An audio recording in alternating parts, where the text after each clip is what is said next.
Всем привет, я певица из Туркменистана, и это мои 5 нет или то, чего я делать не буду. Я не начинающий артист или блогер, как многие могли подумать.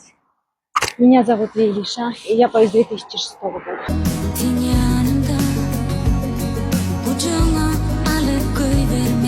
Я никогда не буду петь песни, которые мне не нравятся. Я никогда ни на кого не равняюсь. Я всегда иду своей дорогой.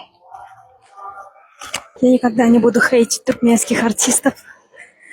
Лучше проявлю к ним солидарность и уважение к их труду. На самом деле я не так, кем могу казаться вам в ТикТоке. Это всего лишь образ, и в жизни я серьезный и ответственный человек. Я знаю, что это видео не наберет больших просмотров, но я все равно буду продолжать писать песни и радовать вас новыми видеороликами. А вам хочу пожелать всего самого-самого лучшего и исполнения всех ваших желаний. Всем пока-пока.